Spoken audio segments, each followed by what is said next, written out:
I tried a lot of skincare in 2023, so I'm going to share my best and my worst. The first on the worst list is the Anula Heartleaf 77% Soothing Toner. It's about $23. This toner helps soothe, tone, hydrate, and balance the pH level of the skin.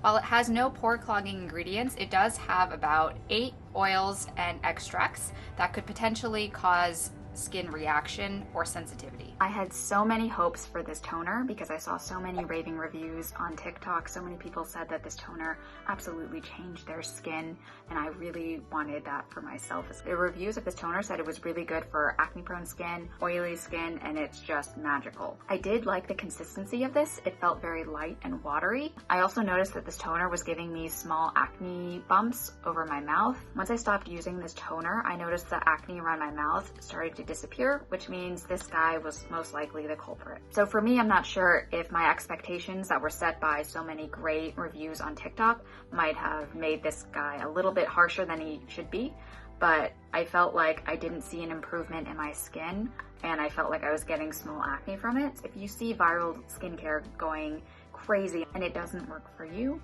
that's completely fine. It's okay if a product doesn't work for you and it works for someone else. Next on the worst list is the I'm From Rice Toner. It's about $20, and the main ingredients are rice extracts that help provide brightening and anti-wrinkle benefits to the skin. It does have one potential pore clogging ingredient as well. The consistency of this toner is very different than the Anula toner. Where the Anula toner was lighter and more of a watery consistency, this one is very different in that it's more of a creamy, milky texture. Surprisingly for me, I actually did like the milky texture of this toner, even though I do have more oily combination skin. This one didn't feel very heavy on my skin. It did feel much more moisturizing than the Anula one, but I didn't feel like it felt overwhelming to my skin. This one is really good if you have dull skin and you're looking to brighten and moisturize it. Similarly to the Anula though, I did notice that it seemed to be causing acne. When I used this one, instead of the whiteheads that I would get around my mouth, I got deeper cystic-like acne from using this. Once I stopped using this, all the acne disappeared. So again, this guy was most likely the culprit. The next on the list is the Etude Soonjung Hydro Barrier Moisturizing Cream.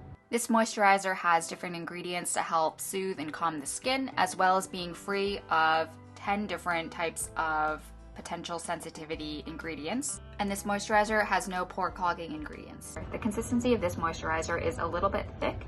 I also feel like it didn't actually moisturize my skin. It felt like it just sat on my skin as an extra thick layer of skincare on my skin, and it didn't do anything. This moisturizer thankfully didn't break me out, but the fact that it didn't moisturize my skin at all felt like it defeated the whole purpose of this moisturizer, especially because I was using it during the dry winter season. My skin just felt so dehydrated. I'd pass on this one just because it doesn't moisturize your skin. Bye. The next is the Beauty of Joseon Radiance Cleansing Balm. Like many other cleansing balms, this cleansing balm helps gently take off your eye, lip, and face makeup. It has no pore clogging ingredients either. I've never tried a cleansing balm before because I'm terrified of them because of the oil. I'm scared that the oil is going to break me out more. I felt like I broke out more from this.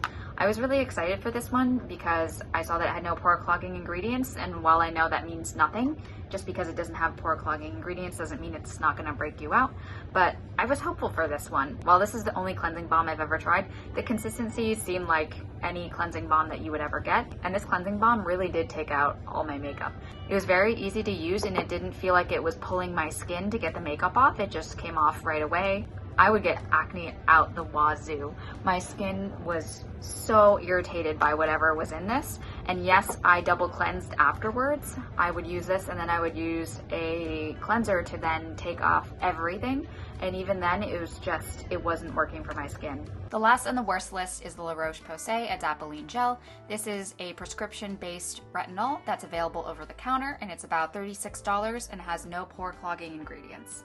I don't know if it's just me, but I really don't like the consistency of the Adapalene. It feels very silicone-y, and it doesn't feel like it rubs very well into the skin, and it just feels like a greasy layer on your skin.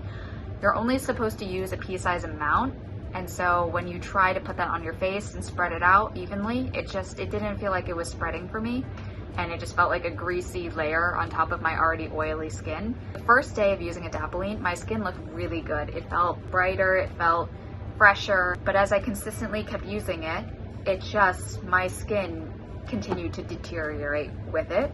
My skin just absolutely hates retinols. It doesn't matter how little I put on my skin, how much I try to phase into it, giving it an extensive time to work. It's always a battle to come back from that stage of a massive purge to what my skin is right now. And even then I have acne scars.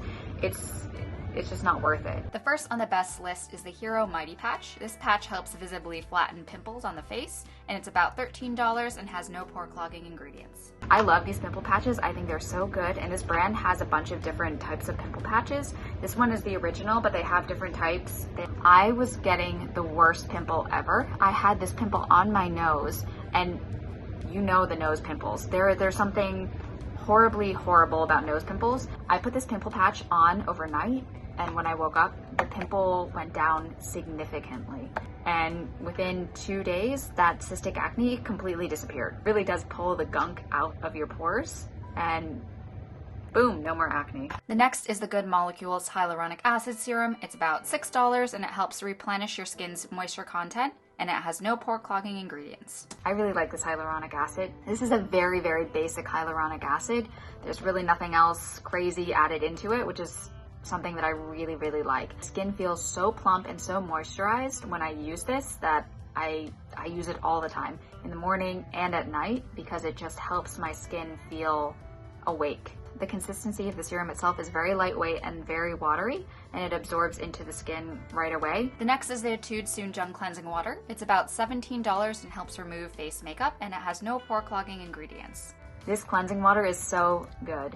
When I use this, I can easily see the sunscreen and the makeup residue on my fingers, which means that it's just taken that off. This one also doesn't cause me any acne, which is great. I was looking for something that would take off my makeup without causing acne, and this one hits the marks. Continuing with the Etude line, we have the Soonjung pH 6.5 Whipped Cleanser. That's about $18 and helps gently cleanse the skin and has no pore clogging ingredients. I love the consistency. It's very foamy and fun to use on your face. I love to use this in the morning to help refresh my face without overly stripping it. I have really sensitive skin, so I like the Soonjung line. Even though the moisturizer didn't work out for me, it didn't break me out.